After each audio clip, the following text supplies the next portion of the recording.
जो प्रताप है इसे समाप्त कर दो। धनुष तोड़ने वाले ने धनुष को तोड़ा और जिस समय धनुष को तोड़ दिया तो धनुष तोड़ने वाले से सब के सब प्रसन्न हो गए। कौन प्रसन्न है?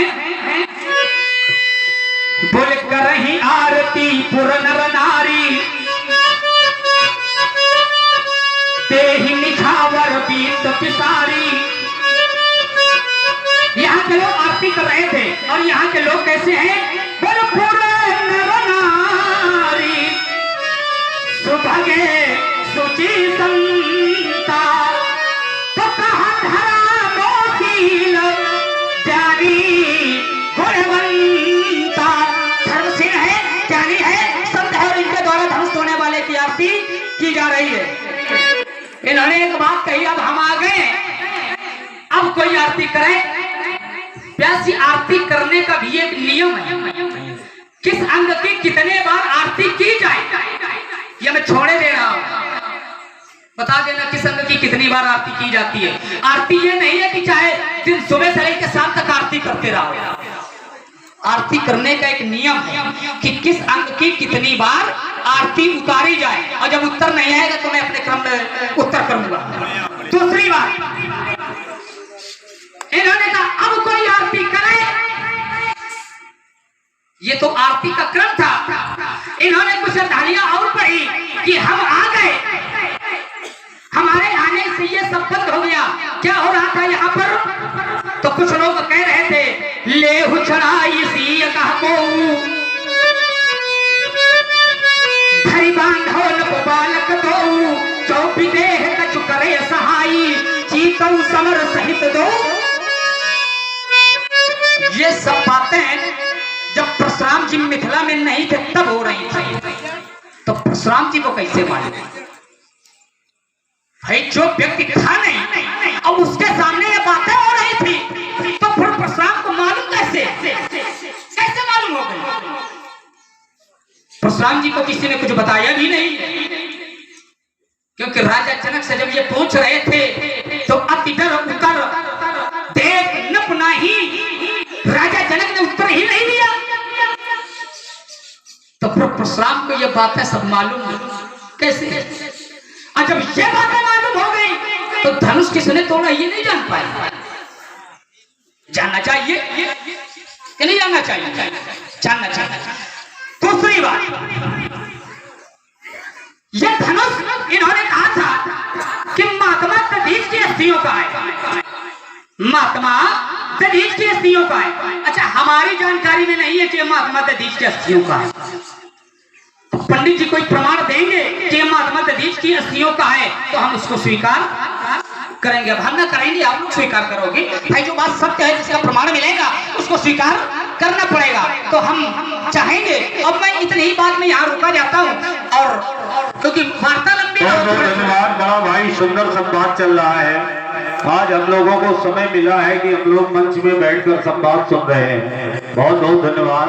कांटे का संवाद चल रहा है। जनक जी ने बड़ी सुंदर व्यवस्था की है। भगवान परशुराम और भगवान लक्ष्मण जी के बीच जो संवाद है, हम भी थोड़ा अज्ञान है, शायद समाज में बहुत लोग इस बात को ना जानते होंगे, तो हम जानना चाहते हैं लक्ष्मण जी से कि भगवान परशुराम ब्राह्मण नहीं थे या कौन थे, ये बताएं भाई। चलो मानसकार ने, बहुत बढ़िया विद्वान लोग हैं, कुछ मिलेगा। मानसकार ने ये अर्धाली न लिखी होगी कि भगवान परशुराम ब्राह्मण है, शायद न लिखी हो। तो ये अगर ब्राह्मण नहीं है तो क्या है? वैसे है कि क्षत्रिय है, क्या है? उत्तर कर दे। अब वैसे भी हमारा दांव था लेकिन आप बचा रहे हो, चलो कोई बात नहीं। अब आज की महिमा आपने पहले ही अंकुश लगाया था। परशुराम जी के लिए केवल ब्राह्मण शब्द का प्रयोग नहीं होता। परशुराम जी के लिए कहा गया अहम ब्राह्मण, मैं ब्राह्मण भी हूँ। क्यों? परशुराम जी के मुख में सभी शास्त्र वास करते हैं। मुखे तु सकलम शास्त्रम, परशुराम जी मुख से वेद मंत्रों का उच्चारण करते हैं, इसलिए परशुराम जी ब्राह्मण हैं। लेकिन हाथ में धनुष परशुराम ने लिए हैं, इसलिए परशुराम जी क्षत्रिय भी हैं। इसलिए परशुराम जी को जब जब कहा गया तो परशुराम जी के लिए यह शब्द प्रयोग किया गया कि परशुराम जी ब्राह्मण भी हैं और परशुराम जी क्षत्रिय भी। न तो ये केवल ब्राह्मण है, न केवल ये क्षत्रिय। लेकिन हमें ये लग रहा है कि ब्राह्मण कुल से है तो ब्राह्मण है, लेकिन कर्म इनके क्षत्रिय। यही सत्य है। क्या अगर हम गलत कह रहे हो तो ये बात काटी जाए। इन्होंने ब्राह्मण होकर के क्षत्रियों के कर्म को अंगीकार किया, इसलिए इन्हें ब्राह्मण भी कहा गया और क्षत्रिय भी कहा गया। एक पिता था और एक पिता के एक पुत्र था। तो पिता जो था वो प्रतिदिन सत्संग करने के लिए शयन की अवस्था होती थी, तो पिता प्रतिदिन सत्संग करने जाता था। एक दिन पुत्र ने कहा कि पिताजी आप प्रतिदिन कहाँ जाते हो? कहा कि बेटे सत्संग करने जाते हैं। कहा कि आप प्रतिदिन सत्संग करते हो, आज हम सत्संग करने जाएंगे। कहा कि ठीक है, आप जाना चाहते हो तो चले जाओ, लेकिन कहोगे क्या जाके? कहा कि पिताजी आप बताओ कुछ हमें। तो कह देना कहा कि वहां पे जब जाना तो कह देना जाके कि रामचरितमानस को पढ़ाओ। कहा कि ठीक है पिता, कह देंगे जाके। शयन की अवस्था हुई, पुत्र बड़े पिता बड़े घर में रहा, पुत्र सत्संग के लिए गया। और जब पहुंचा तो महात्माओं ने पूछा कि ये बताओ बेटे तुम्हारे पिताजी कहाँ गए हैं? बेटे ने कहा कि पिताजी आज हमारे हैं नहीं घर पे। कहाँ गए? कहा कहीं गए। तो बोले ठीक है, तुम पिता के स्थान को प्राप्त करो। तो बेटे ने कहा ठीक है बेटे, बेटा बैठ गया। समय आया, संतों ने अपना सत्संग प्रारंभ कर दिया और सत्संग घूमते घूमते घूमते घूमते बेटे के पास आ गया। अब बाबाओं ने कहा, महात्माओं ने कहा कि बेटे कुछ कहो। तो बेटा इतना अहंकार में चूर था। क्यों? क्योंकि वो अपने पिता के पद को प्राप्त करने के लिए बैठा था। इतना अहंकार में चूर था, इतना अहंकार में चूर था, बेटे के मुख से एक शब्द भी ना निकला। तो महात्माओं ने कहा कि बेटे तुम्हारे बस की अभी बात नहीं है, अभी तुम जाओ और जब लला तुम्हारे तो रेत नहीं निकली, तुम जाओ अभी, और जब तुम बड़े हो जाना तब आना। अभी अपने पिता को भेजो, अभी पिता के स्थान को पकड़ने के लिए प्रयत्न न करो, क्योंकि जिसने ब्याज जी से कह रहा है कि खुली गंगा बंद करो। अब बताओ, जिसने अपने पिताजी ना कभी मानी हो तो वो किसकी मानेगा? मानसकार लिखता है, फूले फले न पेट को चबई सुधा पर सही चलत, मूरख हृदय न चेत चाहे गुर मिले फिर सम।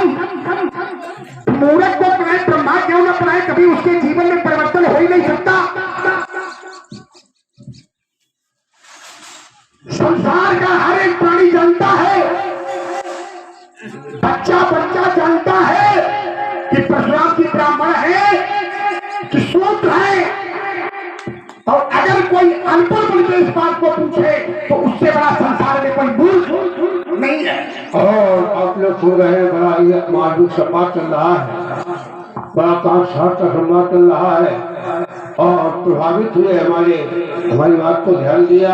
हमारी गोरी प्रधान जो ये हमारे गांव के प्रधान है और उनकी तरफ से 20 पुस्तकाएं भार्गव परशुराम जी के चरणों में और 20 पुस्तकाएं हमारे शिषावता लक्ष्मण जी के चरणों में प्रणाम दिए। यही भाव होना चाहिए, जब संवाद सुना जाता है तो ये आनंद आता है। तो थोड़ा थोड़ा आप लोग मेहनत करेंगे तो इन लोगों को हम और गर्म करेंगे। हाँ, अभी कहाँ है, अभी तो परिणाम चल रही है, अभी कहाँ वो समझ आया। तो लीजिए सुने। मैंने विचार किया और आप हैं भैया कमेश्वर निशाती, इसी ग्राम के निवासी हैं, कमेटी के बहुत ही सुंदर सहयोगी हैं हमारे कमेश्वर निशाती। आपकी ओर से भी 21 पुष्पग्राएं भगवान परशुराम जी के चरणों में, 21 पुष्पग्राएं भगवान लक्ष्मण जी के चरणों में प्रदान है। बहुत बहुत धन्यवाद भाई सभी पुरस्कार दाताओं को। सुने और ध्यान दें। मैं चाहता हूँ कि धर्म सत्कर्म मंच से ऐसी कोई वार्ता न निकल के जाए समाज में जिससे हमें नरक भोगना पड़े। मैं ये नहीं कहता हूँ कि नहीं, अपनी बात को अच्छे से रखो। अरे संसार का हर एक प्राणी जानता है। अरे मैंने कहा था कि अगर मुख ना हो तो ब्राह्मण के दर्शन नहीं होंगे, अगर शूद्र ना हो तो ये पैर नहीं होंगे, और जब पैर नहीं होंगे, चाहे ब्राह्मण हो, चाहे शूद्र हो, चाहे भैंस हो, चाहे बनिया हो, सभी विकलांग हो जाएंगे। सब वहीं के वहीं पड़े रहेंगे। अगर मुख बताया गया है तो सूत्र का भी प्रस्तुत लिया गया है। परमात्मा के नक्शे गंगा क्यों निकली? विचार करें आप इस पे। और संसार का हर एक प्राणी जानता है कि परशुराम जी ब्राह्मण है कि नहीं है, क्योंकि कर्म जो करता है कर्म के भाव से क्षत्रिय बन सकता है, क्योंकि कर्म हमारे क्षत्रुत्व के हैं, क्योंकि हमारा उद्गम भी क्षत्रिय वंश से भी हुआ है। अरे कम से कम पर्ची लगाओ तो अच्छी लगाओ, कुछ ऐसी लगाओ कि तो हमें भी लगे कि हाँ हमें कोई छेद रहा है। और ऊपर ही ऊपर छेदोगे तो काम कैसे बनेगा? क्यों भैया? है ना, अच्छे से छेदो ताकि हमें भी लगे हाँ कुछ ऐसा लाओ। अब ब्राह्मण मैंने अर्धाली पढ़ी थी, और जब मैंने अर्धाली पढ़ दी, आपने मानस की अर्धाली को काट दिया, तो आपसे बड़ा सेव हो कौन सकता है ना? आपसे बड़ा कोई नहीं हो सकता है। एक क्षण जी, ये भोले बाबा की कृपा है। भैया कमेटी के अध्यक्ष जी हैं, ये जनक जी के बड़े भैया हैं।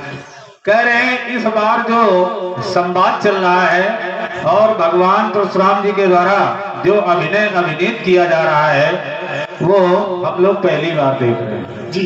भाई एक बार तालियां हो जाए भगवान परशुराम जी और भगवान लक्ष्मण जी के लिए। बहुत बहुत धन्यवाद, बहुत बहुत शाबाश। मैंने विचार किया, आपने कहा कि उसकी आरती हो रही थी, देखो एक बिंदु और लाके खड़ा कर दिया। क्या कि जब परशुराम जी मिथिला में थे नहीं तो इन्हें ये कैसे पता चला कि उसकी आरती हो रही थी या उसको गालियां दी जा रही थी? राजा जनक ने तो कुछ बताया नहीं। कहा कि जब ये सब इन्हें पता है तो धनुष तोड़ने वाले को भी जान लेते। जिस समय हमारा आगमन हुआ, तुम्हारा भैया हमारे सामने आया, उसने कहा, और कहा क्या व्यास जी? कहना शंभु धना भंजनी हारा, तो कहा होगी क्यों? हमने कहा कि क्यों की परिभाषा बहुत कठिन है। क्यों कौन है? क्यों भाई एक नरसात्मा शनोपरारी, क्यों एक हो ये धर्म व्रतधारी, धर्मशील कौतिकमा को ही विषय विमुख विराग रुद्ध होई। धनुष तोड़ने वाला विषय से विमुख है या विरागो करती है या वो नरसास है? अगर इन तीनों में से भी कोई है तो फिर मेरा वो दास नहीं है। तुम्हारे भैया से पूछा, तुम्हारे भैया से उत्तर नहीं आया। राजा जनक से पूछा, राजा जनक से उत्तर नहीं आया। अब तुम 3-5 कर रहे हो हमारे सामने। लेकिन मानसकार लिखता है, कहा जाने बिनो ना होए परे पीती। अगर आप ना बताते कि ये कौन है तो क्या हम जान पाते? आप ना बताते कि ये कौन है तो हम जान पाते? कहा जाने बिन न होए परे पीती, और बिन परे पीती होए नहीं प्रीति, प्रीत बिना नहीं भगत जनाई। जब खगेश चुप गए, कहा कि जाने बिना होए प्रतीति, जब तक मैं जानूंगा नहीं तब तक मैं कैसे मानूंगा कि धनुष तोड़ने वाला धनुष को तोड़ दिया। क्यों? दूल्हे का परिवेश अलग होता है, दूल्हे का भेष अलग होता है। जिसने धनुष को तोड़ा है, राजा जनक ने कहा है, सोई पुराणे कोदंड कठोरा, तो कहा राज समाज आज यही तोरा, त्रिभुवन जय समेत बहते ही नहीं विचार भरे हट। क्या कि विचार नहीं किया जाएगा और धनुष तोड़ने वाले का विवाह उसके साथ में कर दिया जाएगा। अगर धनुष तोड़ने वाले को त्रिभुवन का पति माना गया है तो पहले बोलो। और भाई बहुत बहुत धन्यवाद। पुरस्कार दाताओं को भी। बड़ा सुंदर संवाद प्रारंभ है, बढ़िया सुंदर वार्ता, सुंदर संवाद से प्रभावित हुए हमारे भैया सोनेलाल भैया जो इस ग्राम के गौरव हैं। बहुत ही सुंदर भोले बाबा के भक्त हैं। आपकी ओर से 21 पुष्पचक्राएं भगवान परशुराम जी के चरणों में, 21 पुष्पचक्राएं भगवान लक्ष्मण जी के चरणों में प्रदान है। और आप है भैया हमारे राजकुमार भैया जो इस ग्राम के गौरव हैं, भगवान के भक्त हैं। हमारे राजकुमार भैया की ओर से भी 21 पुष्पचक्राएं भगवान परशुराम और 21 पुष्पचक्राएं भगवान लक्ष्मण जी के चरणों में प्रदान है। बहुत बहुत धन्यवाद, बहुत बहुत साधुवाद। चुने हो गया राजा जनक ने कहा, स्वयं पुराण को दंड कठोरा, राज समाज आज तोड़ा, तो त्रिभुवन जय समेत बैठे ही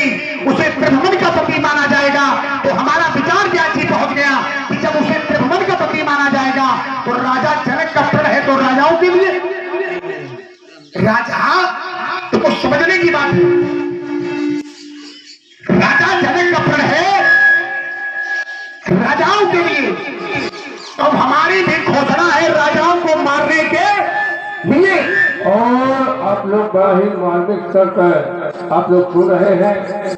और देखो हमारे रमजान भाई, रमजान जी की तरफ से भार्गव प्रसाद जी और जैसा का लक्ष्मण जी और व्यास जी के लिए ये 51 पुष्पाएं प्रदान हुई है। मंडल की तरफ से कोट कोट साधुवाद सुने, बड़ा आनंद आ रहा है। हमारे ना जान पाने की विधि क्यों है? हम धनुष तोड़ने वाले को क्यों नहीं जान पा रहे हैं? क्योंकि राजा जनक अपने राजाओं के लिए हमारी मारने की घोषणा केवल राजाओं की, तो फिर हम धनुष तोड़ने वाले को कैसे जान पाएंगे? क्यों? किसी राजा ने धनुष को तोड़ नहीं पाया है। काफरों पर शासक से कई बार लगे उठावन तरहीन दारा, तो कहा रावण बाण महा भट भारे, तो कहा बेटी सराशर कभी सिधारे। रामदास जैसे योद्धा धनुष को तोड़ नहीं पाए, 10,000 राजाओं ने एक साथ दल लगाया, धनुष को तोड़ नहीं पाया, तो फिर धनुष तोड़ा किसने? क्यों? राजा जनक अपने है राजाओं के लिए, हमारी भी मारने की घोषणा राजाओं की है, तो उत्तर भी हमें राजाओं का चाहिए। उत्तर भी हमें राजाओं को चाहिए। जब उत्तर राजाओं का आ जाएगा तो मैं धनुष तोड़ने वाले को जानता हूं, तो मैं अपनी वाली को बुला।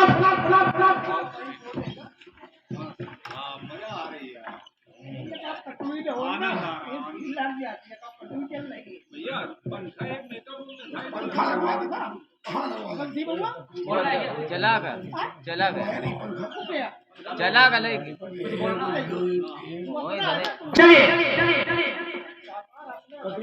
अर्धालियां बहुत पढ़ने से कोई विद्वान नहीं होता। मेरा जो तर्क था वो वही तो वही बना। मैंने कहा था ये सब बातें जानकारी में कोई कैसे है। मैंने केवल 2 बार ये ध्यान रखो, सामने धनुर्धर कौन खड़ा है। जब तक मेरा मन होता है मैं तभी तक सामने वाले को खिलाता हूँ, और जैसे मेरी मानसिकता यदि बिगड़ गई तो सामने वाले का सब कुछ बिगड़ जाता है। मैंने केवल 2 हल्के प्रहार किए थे। क्या प्रहार किए थे? मैंने कहा था कि आरती किस अंग की कितनी बार की जाती है, कहा था मैंने। उत्तर आया? छोड़ देना। नहीं आया। बीच में नहीं, बीच में नहीं, छोड़ देना। बीच में नहीं। अभी अपने सोचना चाहिए था जब आता जाता है नहीं। अभी 2 खंड बिल्कुल बात चलता है। इनको समझाओ नहीं अभी। जब मेरा काम चल रहा है तो क्यों बोल रहे हैं? हेलो, ये गलत बात नहीं, तो जब हमारा काम चल रहा है तो क्यों बोल रहे हैं? इससे कहूं तो हमारी गलती नहीं, ये गलत बात है। देखो सीतू, जब हमारा काम चल रहा है, इनका काम चल रहा था, मैं शांत हो गया था। तो जब क्रम मेरा चल रहा है तो बीच में बिल्कुल नहीं। तो माइक से थोड़ी कह नहीं, चाहे से बोले, बस उतना लो, सीमित। चलिए, अब बच नहीं कोई लेगा किसी की। आरती किस अंग की कितनी बार करना चाहिए? उत्तर नहीं आया। अब हमसे पूछो, आरती जब की जाती है तो 4 बार चरणों की, 2 बार उदर की, 1 बार मुख की, और इसके बाद 7 बार संपूर्ण अंग। ये आरती करने का नियम। पहला उत्तर। दूसरा, मैंने प्रयोग किया था, मैंने कहा था कि इन्होंने अर्धालियां पढ़ी थी कि लेव चढ़ाई सी का को धरी माधव ने पालक दो, जो विदेह कच करे सही जीतो समर सही दो भाई। आज पढ़ी थी। तो मैंने कहा था कि ये परशुराम जी के आने के पहले की घटनाएं हैं, ये सब चल रहा था। परशुराम जी को कैसे मालूम है? परशुराम जी को ये बातें कैसे जानकारी में? उत्तर आया? नहीं आया। जहां हम हैं नहीं तो वो हमको जानकारी क्या हो सकती है? बातें नहीं हो सकती। और जब ये बातें जानकारी में हैं तो कैसे? और अर्धालियां पढ़ दिया गया कि राजा जनक से हमने पूछा तो राजा जनक ने बताया कि राजाओं ने, अच्छा राजा जनक ने क्या बताया था कि प्रण राजाओं के लिए हुआ। राजा जनक ने ही कहा था राज समाज आज जय, एक शब्द लगाए जय। जय माने राजा। राज समाज में जो भी तोड़ेगा तो बिना विचार भरों हटते ही बिना विचार के आज उसके साथ सीता का विवाह कर दूंगा। और राजा ने किया भी। टूटत ही धन भयो विवाह, धन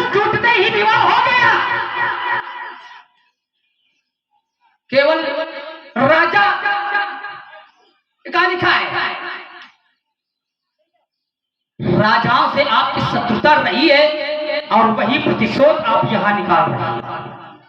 केवल मूल कारण ये, नहीं तो आप यहाँ पर आए थे राजा जनक से पूछते हैं, राजा जनक से जो आपने प्रश्न किया यही अनुचित है, ये ठीक है क्या? राजा जनक से क्या पूछा था आपने? राजा जनक से इन्होंने पूछा ये राजा उपस्थित क्यों है? क्या पूछा था? ये भीड़ क्यों है? ये राजा क्यों एकत्रित है? और जबकि ये पूरी जानकारी थी इनको। अवसर कैसे आए हैं आप? अवसर सुनी शिव धनु भंगा, धनुष के टूटने की आवाज को सुन करके आए, माने धनुष का टूट जाना ये जानते थे। और इसके बाद फिर भी राजा जनक से पूछ रहे हैं, राजा क्यों उपस्थित है? हम कहीं पर जाएं, हमको ये मालूम हो कि हमारा जो मित्र है उसकी मृत्यु हो गई है, अब हम पहुंच जाएं। अब वहां पर भीड़ लगी हो, अब फिर हम जाके पूछे कि भैया ये भीड़ काहे लगी है? इसीलिए दर्शाया गया है कि पूछत जान अजान चेन। ये जानते हैं कि धनुष टूट गया, लेकिन फिर भी राजा जनक से पूछते हैं कि ये राजा क्यों एकत्रित है? और मेरी बात केवल इतनी सी थी कि प्रशांत जी मिथिला में है नहीं, तो फिर मिथिला की अन्य बातें इनकी जानकारी में कैसे हैं? ये तपस्वी है नहीं, तपस्वी हम क्यों न मानेंगे? इन्होंने आज तक अपने जीवन में तप के बल से कोई कार्य किया ही नहीं है, जबकि मैंने तो जाना ये है कि तपबल विप्र सदा। इन्होंने कहा धर्म मंच में खड़े होकर ऐसा न बोलो कि नरक में जाना पड़े हमें, जब आता नहीं है तो लोग ऐसे ही निकलते हैं, धर्म मंच का सहारा लेंगे। मैंने सीधी बात कही थी, किसी कुल में जन्म ले लेने से वो उसका उत्तराधिकारी नहीं होता। एक का उत्तर जन्म हुआ है, एक का जन्म हुआ है, किसका हुआ है वैसे समझिए जरा। मैं इन्हीं के कुल से उत्तर करता हूं।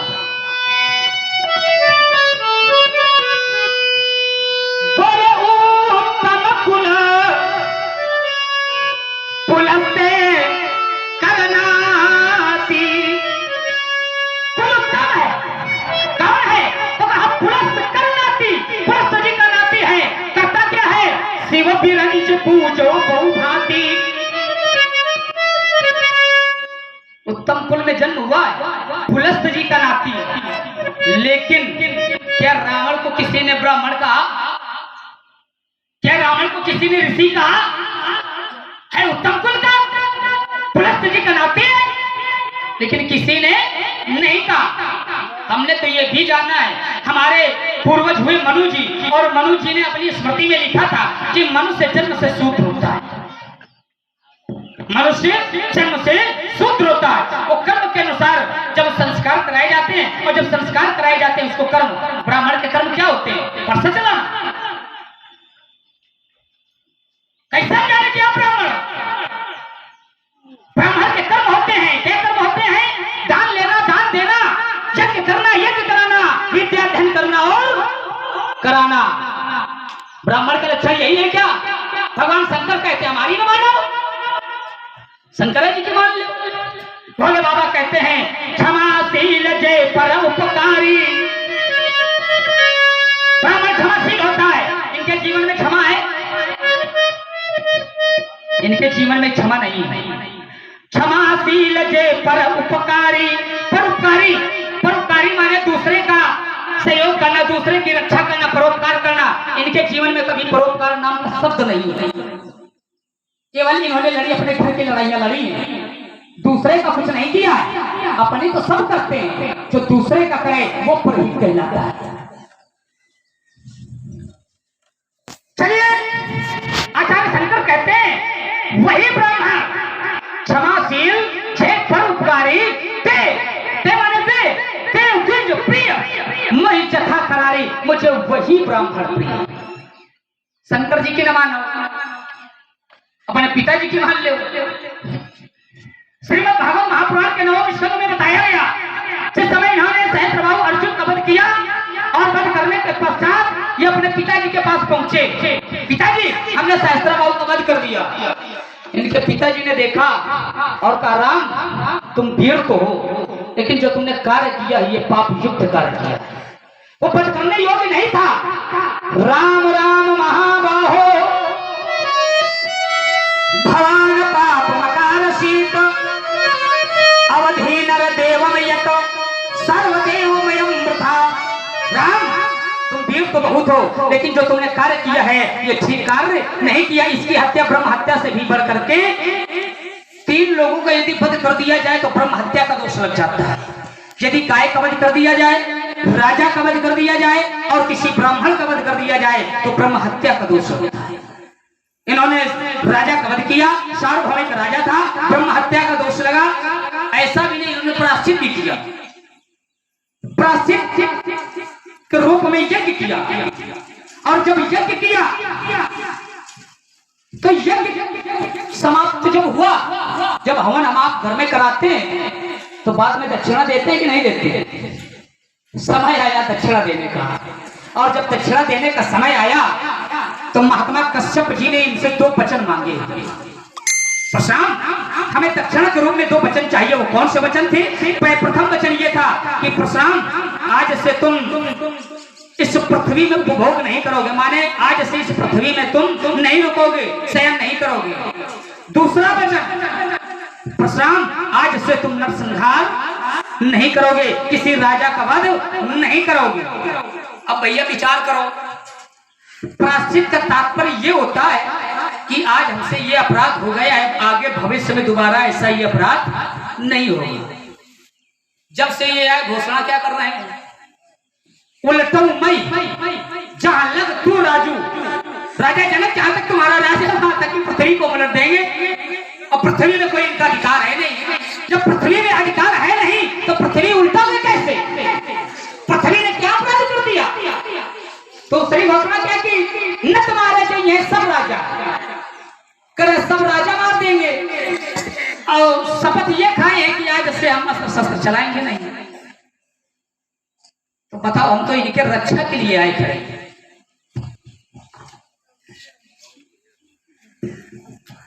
केवल हल्ला मचा के ये बताओगे कि महाराज अगर हम ये सोच लें कि संवाद बिगाड़ना है वो बिगड़ जाएगा। है? चाहते ही है कि बढ़िया रस बने, लोगों को मिले, और ये मानसिकता रखोगे तो हमसे फिर खराब होगा। कोई बालक भी नहीं है, ये आप अच्छी तरह जानते हो। चाहते ये है कि रस बनाओ। मैंने खराब बालक केवल एक देखा है, सीपू। उससे गंदा बालक आज तक हमने नहीं देखा। लगभग 28 साल धर्म मंच की सेवा करते करते हो गया। अच्छे बनाओ, 2 मिनट में बर्बाद ना करो। बढ़िया बनाया है, बनता ही रहे। कितना सुंदर संवाद चल रहा है।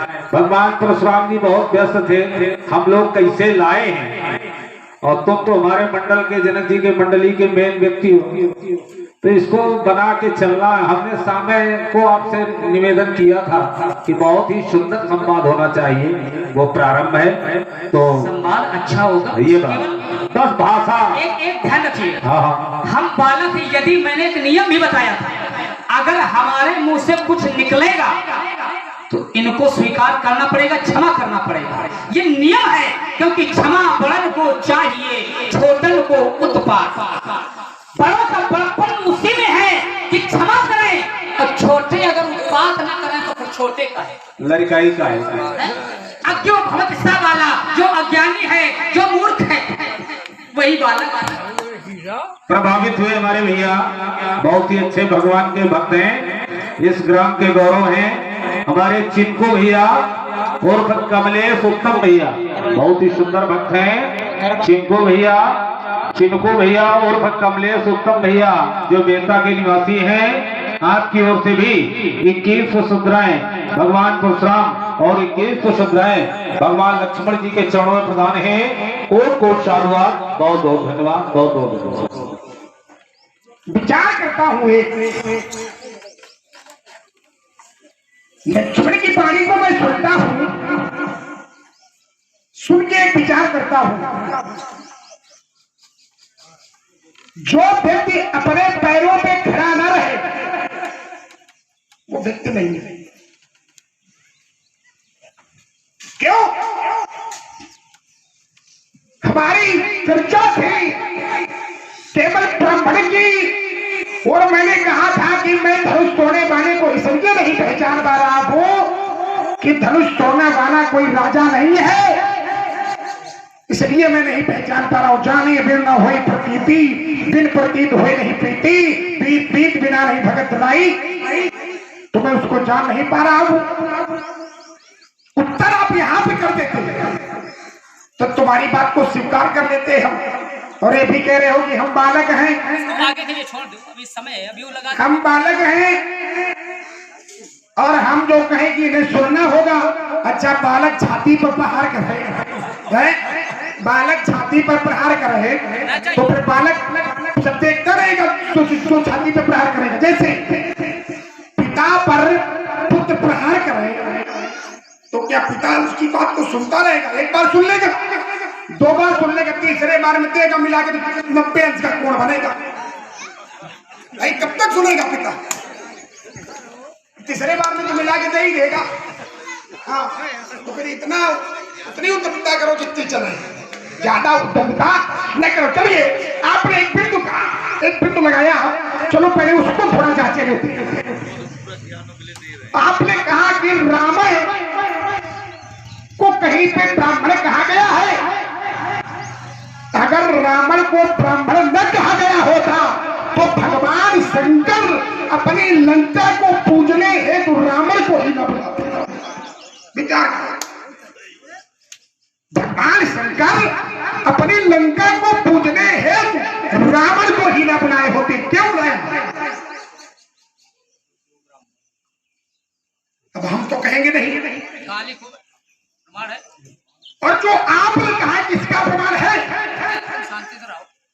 चलिए, आप शांत रहो कि हमारा इनका संवाद होने दो।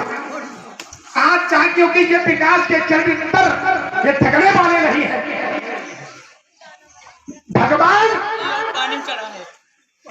भगवान शंकर को, भगवान शंकर ने उनको क्यों बुलाया, इस पे विचार करो।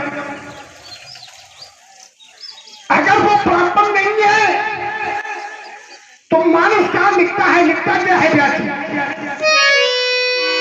कहा सिरे सलोजे मुझे कर ही उतारी, तब कहा जब अभी पैदार त्रिपुरारी है। उन्होंने न जाने कितने बार बड़े शरीर का पूछन करके भगवान शंकर को पूजा, लेकिन भगवान शंकर ने उन्हीं को बुलाया। अगर उन्हें ब्राह्मण नहीं कहा गया है, ब्राह्मण नहीं माना गया है, तो फिर उन्हें बुलाया क्यों गया? अब बात रावण की आ गई है।